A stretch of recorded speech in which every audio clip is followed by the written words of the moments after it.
الحمد للہ رب العالمین والصلاة والسلام علی رسولہ الکریم نبینا محمد وعلی آلہ واصحابہ اجمعین وعلی من تبعہم بإحسان الی یوم الدین اما بعد۔ محترم حضرات اور خواتین، آج کے فقہ کے درس میں وضو کی سنتیں کیا ہیں اور وہ کام جو وضو میں نہیں کرنے چاہیے، اس کے تعلق سے ہماری گفتگو ہونے والی ہے۔ وضو کی سنتیں، ان میں سے کوئی جان بوجھ کے چھوڑ دے یا بھول کر چھوڑ دے، اس سے وضو پر کوئی اثر نہیں پڑے گا۔ ان سنتوں کے بغیر بھی وضو قابل قبول ہوگا۔ ہاں، ان کی پابندی سے ثواب ملتا ہے۔ اگر ان کی پابندی نہیں ہوتی، کوئی اسے بھول کر چھوڑ دے یا جان بوجھ کر چھوڑ دے، اس ثواب سے وہ محروم رہے گا، ورنہ اس کا وضو قابل قبول ہوگا ان سنتوں کے بغیر بھی۔ لیکن اس سے پہلے ہم نے جو دیکھا، وضو کے شرائط، کنڈیشنز، وضو کے واجبات، ان کے بغیر ان میں سے کوئی ایک جان بوجھ کے کوئی چھوڑ دے، بھولے سے چھوڑ دے، وضو قابل قبول نہیں۔ لیکن ابھی جو ہم سنتیں دیکھنے والے ہیں، ان کے کرنے سے ثواب ملتا ہے، لیکن کوئی نہ کرے، جان بوجھ کے نہ کرے، بھول کر نہ کرے، ثواب سے وہ محروم رہے گا، ورنہ اس کا وضو قابل قبول ہوگا۔ ایسی سنتوں میں سب سے پہلی بات، بسم اللہ کہہ کر وضو کرنا۔ مسند احمد کی حدیث میں یہ بات آئی ہے کہ وضو سے پہلے بسم اللہ کہنا چاہیے۔ بعض اہل علم بسم اللہ کہنے کو واجب کہتے ہیں، لیکن زیادہ صحیح بات یہ ہے کہ بسم اللہ کہہ کر وضو شروع کرنا یہ مستحب ہے، سنت ہے۔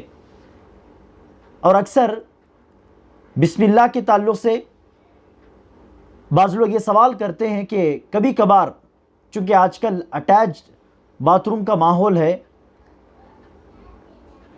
ریسٹ روم کے ساتھ ہی جو ہے غسل خانے کو بھی ملا کر بنا دیا جاتا ہے، تو ایسے میں غسل خانے میں کھڑے ہو کر اگر ہم وضو کریں تو چونکہ وہاں پر ریسٹ روم بھی ملا ہوا ہے، لگا ہوا ہے، تو وہاں پر بسم اللہ کہنا، تلفظ کرنا تو جائز نہیں۔ جیسے کہ ہم نے کہا، بیت الخلاء میں رہتے ہوئے بات چیت خود بھی حرام ہے، اور اس کے علاوہ قرآن کی آیتیں پڑھنا، دعا کرنا، ذکر و اذکار، یہ تمام چیزیں بیت الخلاء کے اندر حرام۔ اب غسل خانہ بھی اس کے ساتھ لگا ہوا ہے، تو ایسے میں کیسے بسم اللہ کہہ کر وضو شروع کیا جائے؟ تو اس کا جواب یہی ہے کہ بسم اللہ وہاں پر کہنا، تلفظ کرنا حرام ہے، جائز نہیں۔ ہاں، دل میں کوئی بسم اللہ کہہ کر شروع کر لے، اس میں کوئی حرج نہیں۔ تو جہاں تک ہو سکے اندر بسم اللہ کہنے سے پرہیز کریں، دل میں کوئی بسم اللہ کہہ کر وضو شروع کر لے تو انشاءاللہ اس میں کوئی حرج نہیں ہے۔ تو بسم اللہ کہنا۔ نمبر 2، مسواک کرنا، دانت صاف کرنا وضو کے وقت۔ اللہ کے رسول صلی اللہ علیہ وسلم نے ارشاد فرمایا، لولا ان اشق علی امتی لامرتهم بالسواک عند کل وضوء۔ اگر میری امت کے اوپر مشقت کا مجھے ڈر نہ ہوتا تو میں ہر وضو کے وقت مسواک کرنے کا حکم دیتا، دانت صاف کرنے کا حکم دیتا، لیکن اللہ کے رسول نے حکم نہیں دیا۔ لیکن یہ حدیث ہم کو بتلاتی ہے کہ مسواک کرنا کتنا مستحب عمل ہے۔ اور تیسرا، وضو کے اعضاء کو، چہرہ دھونا ہے، ہاتھ دھونا ہے، پیر دھونا ہے، یا کلی کرنا ہے، ناک پہ پانی چڑھانا ہے، تمام کاموں کا کرنا واجب۔ کم از کم ایک مرتبہ کوئی کر لے، یہ واجب پورا ہو جائے گا۔ کوئی ایک مرتبہ کلی کر لے، کوئی ایک مرتبہ ناک صاف کر لے، مثال کے طور پر کوئی ایک مرتبہ چہرہ دھو لے، واجب پورا ہو گیا۔ لیکن اس کے علاوہ کوئی 2 مرتبہ یا 3 مرتبہ دھوئے وضو کے اعضاء کو تو یہ سنت ہے۔ 2 مرتبہ یا 3 مرتبہ کلی کرے، یہ سنت ہے۔ تو کم از کم ایک مرتبہ کلی کرنا، ناک صاف کرنا، ایک مرتبہ چہرہ دھونا، ایک مرتبہ ہاتھ دھونا اور ایک مرتبہ پیر دھونا، یہ تو واجب۔ لیکن اس کے علاوہ کوئی 2 مرتبہ یا 3 مرتبہ کر لے، یہ سنت ہے۔ اور اللہ کے رسول صلی اللہ علیہ وسلم سے یہ ثابت ہے کہ اللہ کے رسول نے تمام اعضاء کو 3 مرتبہ دھویا، کلی اور ناک صاف کرنا یہ بھی 3 مرتبہ، چہرہ دھونا 3 مرتبہ، 3 مرتبہ ہاتھ دھونا، 3 مرتبہ پیر دھونا، ایسے بھی ثابت ہے۔ بعض روایتوں سے پتہ چلتا ہے کہ اللہ کے رسول نے کبھی جو ہے چہرہ 3 مرتبہ دھویا، 2 مرتبہ ہاتھ دھویا، اس طرح بدلا بدلا کر 2 3 1 3 1 2، تو اس طرح آپ بدلا کر بھی کریں، یہ بھی اللہ کے رسول صلی اللہ علیہ وسلم کی سنت ہے۔ تو بعض اعضاء کو 3 مرتبہ، بعض اعضاء کو 1 مرتبہ، یا تمام اعضاء کو 1 مرتبہ، یا تمام وضو کے اعضاء کو 3 مرتبہ، اس طرح تمام چیزیں اللہ کے رسول صلی اللہ علیہ وسلم سے ثابت ہیں۔ جہاں تک سر کے مسح کی بات ہے تو سر کے مسح کے تعلق سے بھی ایک روایت ملتی ہے جس میں 3 مرتبہ سر کے مسح کا ذکر آتا ہے، لیکن اکثر روایتوں میں سر کا اور کان کا مسح صرف 1 مرتبہ اللہ کے رسول نے کیا، یہی بات ثابت ہے۔ تو اکثر ہماری پابندی ایسی ہونی چاہیے، سر کا مسح جہاں تک ہے وہ 1 مرتبہ، پیشانی کے اوپر سے شروع کر کے پیچھے تک جا کر پھر واپس وہیں پر آ کے پہنچنا، تو اس طرح 1 مرتبہ مسح کر لے، یہی اللہ کے رسول کی سنت ہے۔ ہاں کبھی کبھار سر کا مسح بھی کوئی 3 مرتبہ کر لے تو کوئی غلطی نہیں، اس کی بھی ایک دلیل موجود ہے، حدیث موجود ہے۔ تو اس طرح وضو کے اعضاء کو 1 مرتبہ، 2 مرتبہ، 3 مرتبہ دھونا یہ بھی اللہ کے رسول کی سنتیں رہی ہیں۔ اور اگلی سنت کلی کرنا اور ناک صاف کرنا، ان دونوں کو ایک ہی چلو بھر پانی لے کر کرنا، یہ اللہ کے رسول کی سنت۔ 1 مرتبہ پانی لیا ہاتھ میں تو تھوڑا سا پانی کلی کے لیے اور تھوڑا باقیہ پانی ناک صاف کرنے کے لیے لینا، یہ اللہ کے رسول صلی اللہ علیہ وسلم کی سنت رہی، جس کی دلیل بخاری شریف کی حدیث نمبر 191 اور 199 میں موجود ہے۔ تو اللہ کے رسول صلی اللہ علیہ وسلم کی یہی سنت تھی، ہاتھ میں پانی لیتے، تھوڑا سا پانی کلی کرنے کے لیے لے لیتے، اور باقی پانی اللہ کے رسول ناک صاف کرنے کے لیے، پھر دوبارہ پانی لیتے دوسری مرتبہ، تھوڑا سا پانی کلی کرنے کے لیے، پھر تھوڑا سا پانی ناک صاف کرنے کے لیے۔ تو 1 مرتبہ چلو بھر پانی لیا تو کلی کرنے کے لیے بھی اس میں سے تھوڑا پانی لے لینا چاہیے، اور تھوڑا پانی ناک صاف کرنے کے لیے، یہ اللہ کے رسول کی ایگزیکٹ سنت ہے۔ تو عام طور پر جو لوگ کہتے ہیں 3 مرتبہ پہلے کلی کر لینا، پھر اس کے بعد 3 مرتبہ ناک صاف کرنا، اس طرح کرنے سے واجب تو پورا ہو جائے گا، کلی کرنا بھی ضروری، ناک میں پانی چڑھا کر ناک صاف کرنا بھی ضروری، تو یہ واجب پورا ہو گیا۔ لیکن اللہ کے رسول کی سنت پر اگر عمل کر کے ایکسٹرا ثواب اگر حاصل کرنا ہو تو کلی کرنا، ناک میں پانی چڑھا کر صاف کرنا، ان دونوں کو ملا کر کرنا اللہ کے رسول کی سنت رہی ہے۔ رہی بات ابو داود حدیث کی، حدیث نمبر 130 پر 139، جس میں یہ ذکر آیا کہ اللہ کے رسول نے پہلے 3 مرتبہ کلی کیا، پھر اس کے بعد 3 مرتبہ ناک صاف کیا، یہ حدیث جو ہے ضعیف ہے۔ صحیح احادیث میں خاص طور پر بخاری کی جو حدیث ہے ہم نے بیان کی، اس سے یہی پتہ چلتا ہے کہ اللہ کے رسول ایک ہاتھ میں پانی لیتے، اسی پانی سے کلی بھی کر لیتے اور ناک بھی صاف کر لیتے۔ اور اسی طرح ایک اور سنت ہے، ناک میں پانی چڑھانے میں مبالغہ کرنا، یعنی اچھی طرح ناک میں پانی کھینچ کر ناک کو صاف کرنا، مبالغہ کرنا، یہ اللہ کے رسول کی سنت ہے۔ اللہ کے رسول نے اس طرح کرنے کا حکم دیا، الا یہ کہ کوئی روزے کی حالت میں ہو، تو اس وقت ناک میں پانی زیادہ نہیں کھینچنا چاہیے۔ تو عام اوقات میں ناک میں پانی اچھی طرح کھینچ کر صاف کرنا، یہ اللہ کے رسول صلی اللہ علیہ وسلم کی سنت ہے۔ اور اسی طرح داڑھی کا خلال کرنا، اب جس کی داڑھی جو ہے گھنی ہو تو ایسے لوگوں کے لیے داڑھی کا خلال کرنا سنت ہے۔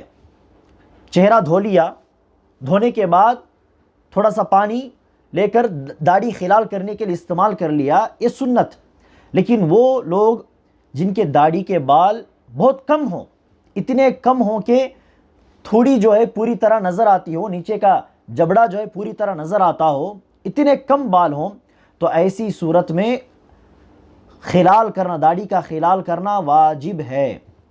کیونکہ داڑھی کے بال بہت کم ہوں تو ان کا چہرہ جو ہے عام طور پر داڑھی کے بغیر، جس کو ہم چہرہ کہتے ہیں، تھوڑی کے نیچے تک، تو جن کے داڑھی کے بال بہت کم ہیں ان کے لیے چہرہ جب کہا جائے گا تو وہی داڑھی کے بغیر جس کو ہم چہرہ کہتے ہیں اسی اعتبار سے ہم داڑھی آنے کے بعد بھی سمجھیں گے، کیونکہ داڑھی کے بال بہت کم ہیں، تو پیشانی سے لے کر تھوڑی کے نیچے تک ان کا چہرہ ہے۔ اگر وہی داڑھی کے بال زیادہ ہوں تو ایسے لوگوں کے لیے جب ہم کہیں گے کہ چہرہ دھونا، تو ان کے لیے بس چہرہ جو نظر آ رہا ہے وہی ہے چہرہ، جہاں سے چہرہ نظر نہیں آتا، داڑھی کے بال گھنے ہیں، یہ داڑھی کا حصہ ہو گیا، تو چہرے میں وہ داخل نہیں، اس لیے صرف اتنا چہرہ جو ہے دھو لیا جائے کافی ہے۔ لیکن جن کے داڑھی کے بال بہت کم ہیں ان کے لیے ضروری ہے کہ وہ پورا چہرہ دھوئیں، اس لیے داڑھی کا خلال کر کے نیچے جبڑے کے حصے میں، تھوڑی کے حصے میں پانی کو پہنچانا ان لوگوں کے لیے ضروری ہے جن کے داڑھی کے بال بہت کم ہوں۔ اور اسی طرح اگلی سنت ہے وضو کی شروعات میں 3 مرتبہ ہاتھوں کو دھونا، کلائیوں تک، 3 مرتبہ کلائیوں تک ہاتھوں کو دھونا، یہ بھی اللہ کے رسول صلی اللہ علیہ وسلم کی سنت ہے۔ ہاں اگر کوئی ڈائریکٹ کلی کرنے سے اپنے وضو کی شروعات کر لے، وضو تو ہو جائے گا، لیکن شروعات میں 3 مرتبہ دونوں ہاتھوں کو کلائیوں تک دھو کر پھر اس کے بعد کلی کرنا، ناک صاف کرنا، اس طرح کوئی کرے تو گویا اس نے سنت کی پابندی کی۔ تو شروعات میں دونوں ہاتھوں کو کلائیوں تک دھونا یہ بھی سنت۔ اور اسی طرح سر کا مسح کرتے ہوئے جیسے کہ ہم نے کہا پورے سر کا کوئی 1 مرتبہ مسح کر لے، واجب اس نے ادا کر دیا، سر کا مسح ہو گیا، لیکن کوئی جو یہاں سے شروع کر کے پیچھے گودی تک جا کر پھر دوبارہ واپس آئے جہاں سے شروع کیا تھا، تو یہ اللہ کے رسول صلی اللہ علیہ وسلم کی سنت ہے۔ تو سنت کے پابندی کی بھی ثواب کا وہ مستحق ہو جائے گا۔ اگر کوئی اس طرح نہ بھی کرے، پورے سر پر ہاتھ پھیر لے تو واجب تو پورا ہو گیا، لیکن اللہ کے رسول صلی اللہ علیہ وسلم کی سنت یہ رہی ہے کہ اللہ کے رسول پیشانی کے بال سے شروع کر کے پیچھے تک ہاتھ لے جاتے، پھر دونوں ہاتھوں کو دوبارہ جہاں سے شروع کیا تھا وہیں پر واپس لوٹاتے۔ اور اسی طرح وضو کی سنتوں میں ایک سنت یہ بھی ہے کہ ہر نماز کے لیے نیا وضو کیا جائے۔ اگر کسی نے مثال کے طور پر عصر کی نماز کے وقت وضو کیا، اگر اس کا وضو باقی ہے، نہیں ٹوٹا، تو اسی وضو کو لے کر وہ مغرب کی نماز بھی پڑھ سکتا ہے۔ پھر عشاء کی نماز کا وقت آ گیا، وضو نہیں ٹوٹا، تو اسی وضو کے ساتھ عصر کے پہلے جو وضو کیا تھا اسی وضو کے ساتھ وہ عشاء کی نماز بھی پڑھ سکتا ہے۔ تو ایک وضو سے کئی فرض نمازیں ادا کرنا جائز ہے، لیکن ہر نماز کے لیے نئے سرے سے وضو کرنا یہ اللہ کے رسول کی سنت ہے۔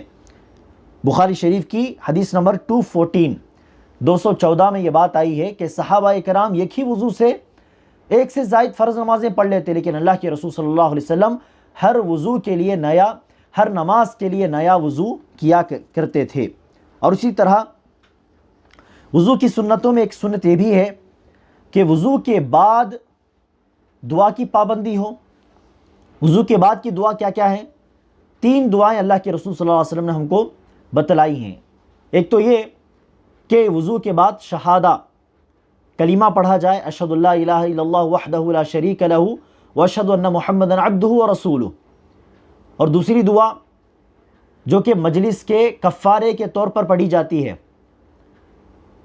سبحانک اللہم وبحمدک اشہد ان لا الہ الا انت واستغفرک واتوب الیک۔ یہ جو کفارۃ المجلس ہے، اسی دعا کو وضو کے بعد بھی ہم پڑھ سکتے ہیں، اللہ کے رسول کی سنت ہے۔ اور تیسری دعا اللہم اجعلنی من التوابین واجعلنی من المتطہرین۔ تو وضو کے کر لینے کے بعد ان تینوں دعاؤں کو پڑھنا، ان تینوں دعاؤں کی پابندی کرنا اللہ کے رسول صلی اللہ علیہ وسلم کی سنت ہے۔ اور اس کے بعد وضو کی ایک سنت یہ بھی ہے کہ وضو کے لیے کم سے کم پانی استعمال ہو۔ اللہ کے رسول کے تعلق سے آیا کہ اللہ کے رسول مد نامی ایک برتن، جس کے اندر آج کے حساب سے اگر کہنا ہو تو پون لیٹر پانی، پونا لیٹر پانی، 1 لیٹر سے بھی کم، پون لیٹر پانی اس برتن میں آئے گا، جس کو زمانے میں مد کہا جاتا تھا۔ تو اس برتن کے پانی سے اللہ کے رسول وضو کر لیا کرتے. تو 1 لیٹر سے بھی کم، آدھے لیٹر سے زیادہ، 1.25 لیٹر پانی میں اللہ کے رسول وضو کیا کرتے. تو کم از کم پانی استعمال کرنا یہ بھی سنت ہے.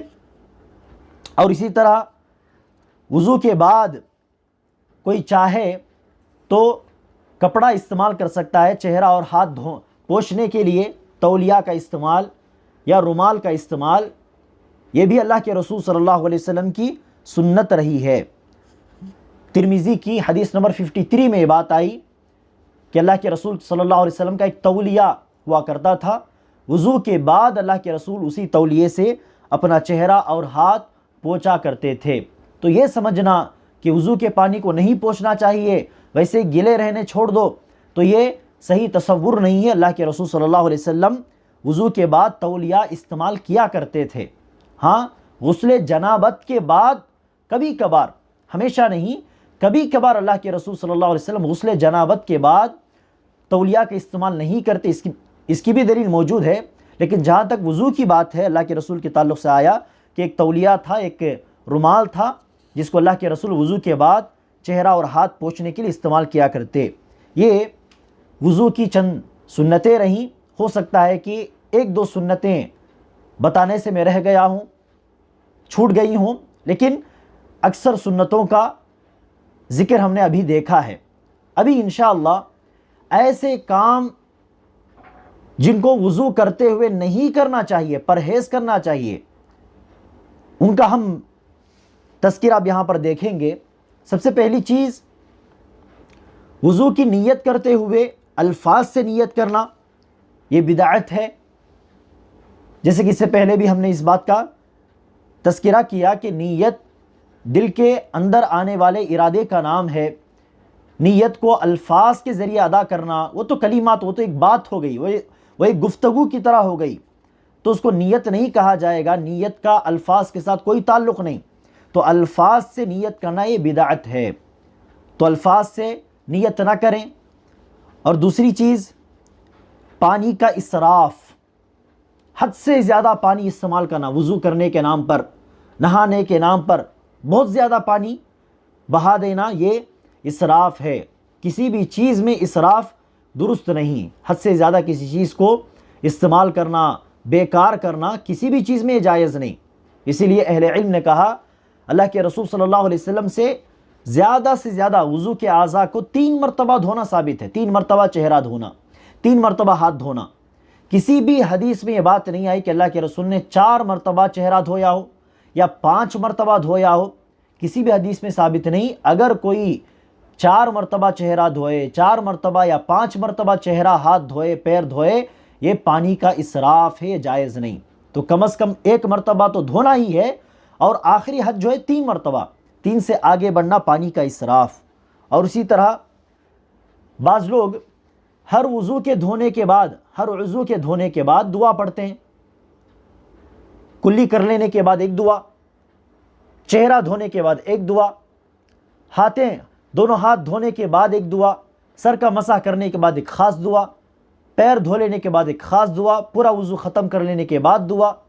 تو اس طرح ہر وضو کے بعد ایک ایک دعا بعض لوگ پڑھا کرتے ہیں. اس کا کوئی ثبوت نہیں، کوئی دلیل نہیں. شروعات میں بسم اللہ کہنا اور وضو کے ختم کر لینے کے بعد 3 دعائیں جو ہم نے بتلائی، صرف انہی دعاؤں کا ثبوت ہم کو ملتا ہے، دلیلیں ہم کو ملتی ہیں. درمیان میں ہر وضو کے دھو لینے کے بعد دعا پڑھنے کی کوئی دلیل نہیں. یہ اللہ کے رسول کی سنت نہیں، یہ بدعت ہے. اور اسی طرح سر کے مسح اور کان کے مسح کے بعد گردن کا اس طرح مسح کرنا. تو کان کے مسح کر لینے کے بعد گردن کا مسح کرنا، یہ کسی بھی صحیح حدیث سے ثابت نہیں. یہ بھی بدعت ہے، یہ بھی غلط طریقہ ہے. کسی بھی صحیح حدیث سے اللہ کے رسول صلی اللہ علیہ وسلم کے تعلق سے یہ ثابت نہیں کہ اللہ کے رسول نے اس طرح گردن کا مسح کیا ہو. اور اسی طرح وضو میں ہونے والے کی اور غلطی کیا، اس طرح گردن کا مسح کر کے بعض لوگ اپنے دونوں انگوٹھوں کے ناخن کو اس طرح چومتے ہیں، آنکھوں پر لگاتے ہیں اور اس طرح چومتے ہیں. اس کی بھی کوئی دلیل نہیں، یہ اللہ کے رسول کا عمل نہیں. کسی بھی حدیث میں یہ بات نہیں آئی، صحابہ کرام نے اس طرح کی کوئی بات روایت نہیں کی. تو یہ بھی غلط. اور اسی طرح بعض لوگ وضو کے بعد اشہد اللہ الہ الا اللہ جو اللہ کے رسول کی بتائی ہوئی مسنون دعا ہے، اس مسنون دعا کے پڑھتے وقت اس طرح انگلی، شہادت کی انگلی جو اس طرح اوپر بلند کرتے ہیں، اشارہ کرتے ہیں، اس طرح اشارہ کرتے ہوئے دعا پڑھنے کی کوئی دلیل نہیں، بس ایسی دعا پڑھ لینا چاہیے۔ انگلی کو اس طرح بلند کرنا، اشارہ کرنا، یہ اللہ کے رسول کی سنت نہیں۔ اور اسی طرح سر کا مسح اور کان کا مسح ایک ہی پانی کے ساتھ ہونا چاہیے۔ آپ چاہیں تو سر کا مسح اور کان کا مسح کرنے کے لیے نئے سرے سے پانی ٹچ کر سکتے ہیں، پانی لے سکتے ہیں۔ اگر چاہیں تو ہاتھ دھو لینے کے بعد ہاتھ جو گیلے ہوں گے اسی گیلے ہاتھ سے آپ سر کا مسح، کان کا مسح کر سکتے ہیں، یا آپ چاہیں تو ہاتھ کے دھو لینے کے بعد دوبارہ پانی چھو کر سر کا مسح، کان کا مسح کر سکتے ہیں۔ لیکن سر کا مسح کر لینے کے بعد دوبارہ پانی کو چھو کر کان کا مسح کرنا، کان کے مسح کے لیے الگ سے پانی چھونا، یہ بھی اللہ کے رسول صلی اللہ علیہ وسلم سے ثابت نہیں۔ ہمارا ہر عمل، ہر چھوٹی چھوٹی چیز دین سے تعلق رکھنے والی احادیث کی روشنی میں ہو، اللہ کے رسول صلی اللہ علیہ وسلم کے سنت کے مطابق ہو۔ اللہ تبارک و تعالی ہم تمام کو اللہ کے رسول صلی اللہ علیہ وسلم کے بتائے ہوئے طریقے کے مطابق ہر عبادت کو انجام دینے کی توفیق عطا فرمائے۔ آمین۔ السلام علیکم ورحمۃ اللہ وبرکاتہ۔